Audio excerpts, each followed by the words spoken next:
আসসালামু আলাইকুম রহমতুল্লাহি ওবরকাতুহ। সম্মানিত দর্শক, বাংলাদেশের বর্তমান যে রাজনৈতিক প্রেক্ষাপট, সেই প্রেক্ষাপটে আমেরিকার উপস্থিতি এবং ঘন ঘন আমেরিকার যারা কর্তা ব্যক্তি, বিশেষ করে সামরিক বড় বড় কর্তারা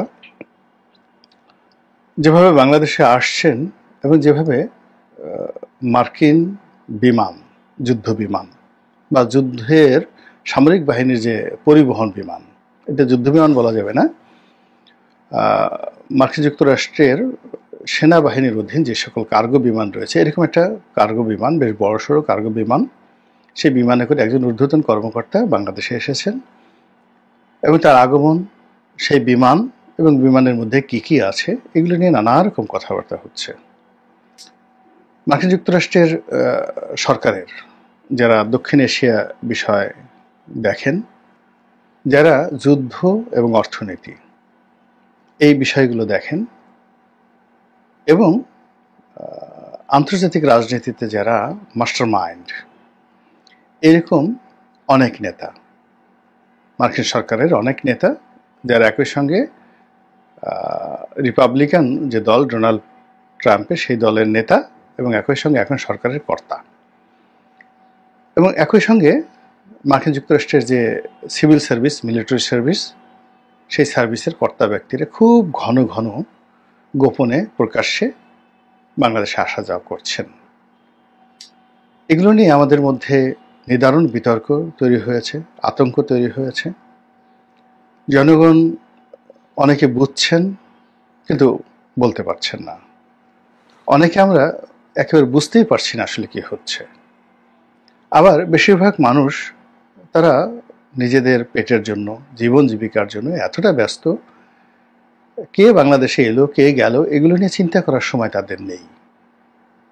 রিক্সা চালাতে হবে, ঠেলাগাড়ি চালাতে হবে, ফসল বুনতে হবে, চাকরির জন্য ঘুরতে হবে, চাকরি চলে গেছে আবার চাকরি পেতে হবে, ব্যবসা বাণিজ্য লাটে উঠেছে, ব্যাংক থেকে চিঠি আসছে, আয়কর থেকে চিঠি আসছে, জীবন রীতিমতো হারাম হয়ে গেছে লক্ষ লক্ষ কোটি কোটি মানুষের। যারা সারা জীবন ভিক্ষা দিতেন এখন তারা ভিক্ষা করার কথা বলছেন। যাদের কোম্পানিতে ৩,০০০, ৪,০০০, ৫,০০০, ১০,০০০ লোক চাকরি করত, এরকম অনেক লোক গত ৭ মাসে রীতিমতো ভিক্ষুকে পরিণত হয়েছেন। সেই অবস্থায় আমেরিকা থেকে কি এলো বা না এলো এগুলো নিয়ে অন্তত তাদের চিন্তা করা সাজেও না, তারা এই কাজগুলো করছেন না। ফলে আমাদের যে দিব্য দৃষ্টি, দিনের বেলায় আমরা যা কিছু দেখি, এই দিব্য দৃষ্টি এমন অন্ধকারের মধ্যে পড়ে গেছে, ঘোর অমানুষের অন্ধকারের মধ্যে। আমরা ঠিক ১ ফুট বা ১ ফিট যে দূরত্ব, সেই দূরত্বে আসলে কি হচ্ছে এটা নিয়ে দেখতে পাচ্ছি না, ভাবতে পারছি না, কল্পনাও করতে পারছি না। কিন্তু তলে তলে এরকম যখন একটা অবস্থা তৈরি হয়, ঠিক সেখানেই ভীষণ রকম, মানে যেখানে অন্ধকার আছে সেখানে ভূত আছে, যেখানে অন্ধকার আছে সেখানে সাপ আছে, পোকামাকড় আছে, কীটপতঙ্গ আছে এবং নানা রকম বিপদ এবং বিপত্তি আছে। তা আমাদের যে এই যে দিব্য দৃষ্টি আমরা দেখতে পাচ্ছি না, আমাদের সংবাদপত্র দেখতে পাচ্ছে না, আমাদের টেলিভিশনগুলো দেখতে পাচ্ছে না, এবং এখানে সংবাদপত্র এবং টেলিভিশন এবং অন্যান্য যে সকল প্রচার মাধ্যম, সব খবরাখবর মানে নির্ভরযোগ্য নয়। এমনকি সামাজিক মাধ্যমে যে সকল গুজব ছড়াচ্ছে, এর 99%ই যাকে বলা হয় গুজব। যে যের মতো করে পারছে, এই ভারত, এই পাকিস্তান, এই আমেরিকা, এই ইউনুস, এই আওয়ামী লীগ, এই বিএনপি, এই জামাত, যে যার পক্ষের লোক তাদেরকে একেবারে হিমালয় পাহাড়ের চূড়ায় তোলানোর জন্য সর্বোচ্চ শক্তি নিয়োগ করছে, আর প্রতিপক্ষকে একেবারে পৃথিবীর সবচেয়ে যে গভীরতম গিরিখাত, মহাসাগরের নিচে যেটা ম্যারিয়ানা ট্রেঞ্চ বলা হয়, সেই জায়গাতে চুবনি দেওয়ার জন্য সবাই চেষ্টা করছে, চুবানোর জন্য চেষ্টা করছে। সমাজে পাল্লা দিয়ে, সমাজে অধিপতিত সমাজ পাল্লা দিয়ে কতগুলো ক্রাইম বেড়ে গেছে, পতিতাবৃত্তি, তারপর পুরুষদের দেহ বিক্রি, হোমোসেক্সের যে দুটো, অর্থাৎ ছেলেরা ছেলেরা যে হোমোসেক্স করে এটা ভয়াবহ আকার ধারণ করেছে। আর মেয়েরা যে সেক্স করে, যেটাকে লেসবিয়ান বলা হয়, এটা বাংলাদেশে ভয়াবহ আকার ধারণ করেছে। এরকম একটা লেসবিয়ান তরুণী তার পিতাকে তার এই অপরাধের সাক্ষী হওয়ার কারণে বা তার পিতা এই জিনিসগুলো বুঝে যাওয়ার কারণে নিজের পিতাকে নির্মমভাবে হত্যা করেছে। এই হলো সমাজের অধঃপতনের বাস্তব চিত্র। আর এরকম পরিবেশ যখন পরিস্থিতি হয়, ঠিক সেই সময়টাতে ইখতিয়ার উদ্দিন মোহাম্মদ বিন বখতিয়ার খলজির মতো মানুষ বাংলাদেশ আক্রমণ করে, ফিরোজ শাহ তুগলকের মতো মানুষ বাংলাদেশ আক্রমণ করে, গিয়াসউদ্দিন বলবন বাংলাদেশ আক্রমণ করে। ঠিক এইরকম যখন একটা অবস্থার সৃষ্টি হয়, ঠিক সেই সময়টাতে মীর জুমলা, ঈশা খাঁ, মুসা খাঁ, তাদের মধ্যে গণ্ডগোল। মীর জুমলারা আসেন, রাজা মানসিংহরা আসেন, বাংলা তছনছ হয়। এরকম যখন অবস্থা তৈরি হয়, তখন বাংলাদেশে বর্গী আসে, মগ জলদস্যুরা আসে, ইংরেজরা আসে, এবং এটা ইতিহাসের ধারাবাহিকতা। এবং সেই ধারাবাহিকতা এখন আমেরিকানরা আসা যাওয়া করবে, এটাই তো স্বাভাবিক। আমেরিকানরা যদি না আসতেন, চায়নারা আসতো, চায়নারা যদি না আসতেন, ভারতের লোকজন আসতো, ভারতের লোকজন যদি না আসতো, পাকিস্তান আসতো। এর কারণ হলো যে আসার জন্য আমরা যে গর্তগুলো তৈরি করেছি, বাতাস ঢোকার জন্য যে জানালা দরজা তৈরি করেছি, তো সেখান থেকে তো অতিথিরা আসবেই। তো অন্যান্য অতিথিরা যেভাবে আসেন তার একটা চরিত্র থাকে, আর আমেরিকা যখন কোথাও যায় তখন সেখানে একটা চরিত্র থাকে। আমেরিকা যেখানে যায়, যাওয়ার আগে তারা একটা পরিবেশ তৈরি করে, সেখানে তারা একটা উগ্রবাদ তৈরি করে ফেলে। তারা কম্বোডিয়া, ভিয়েতনামে একটা বিরাট গৃহযুদ্ধ তারা তৈরি করে ফেলেছিল, তারপরে তারা সেখানে গিয়েছিল। আবার তাদের চলে যাওয়ার পরে সেখানে একটা মারাত্মক গৃহযুদ্ধ তৈরি হয়ে যায়। সেম অবস্থা মধ্যপ্রাচ্যে, একেবারে একই অবস্থা আফগানিস্তানে। তারা সেখানে একজন লাদেন তৈরি করলো, তারপরে সেখানে তারা একটা লাদেন পাঠালো, এরপর সেই লাদেনকে মারলো,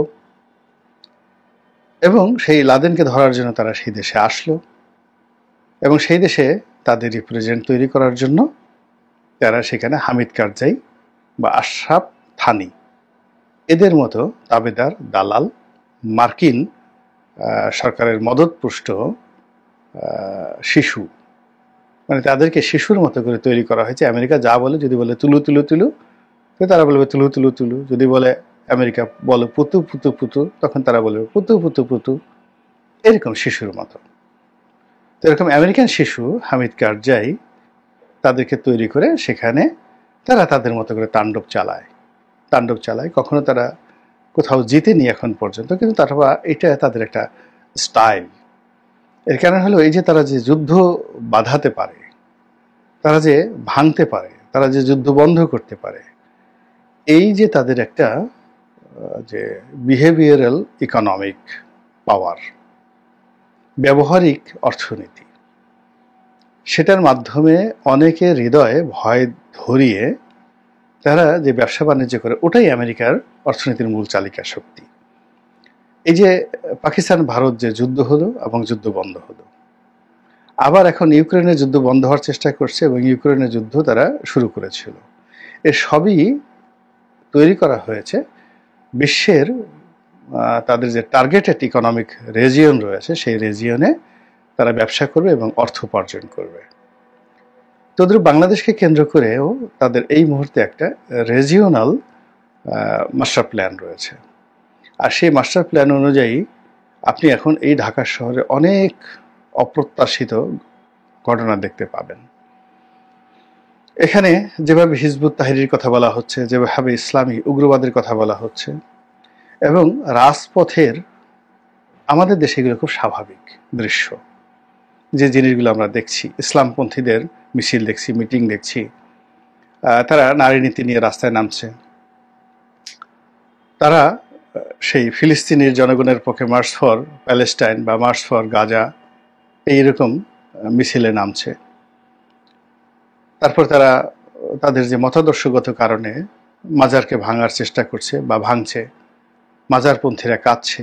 তো এই ঘটনা কিন্তু বাংলাদেশে সবসময় ঘটে, কিন্তু এই ঘটনাগুলোকে ধারণ করে পশ্চিমা মিডিয়া যে অপপ্রচার চালাচ্ছে, সেই অপপ্রচার আমরা বাংলাদেশে বসে বললাম ওই যে আমাদের দিব্য দৃষ্টি নেই, আমরা এখানে বসে দেখছিও না, বুঝছিও না, চিন্তাও করছি না, কিন্তু যারা পশ্চিমে থাকেন বাঙালি বা বাংলাদেশ নিয়ে যারা চিন্তা করেন তাদের নিদ্রা ঠিক হারাম হয়ে গেছে।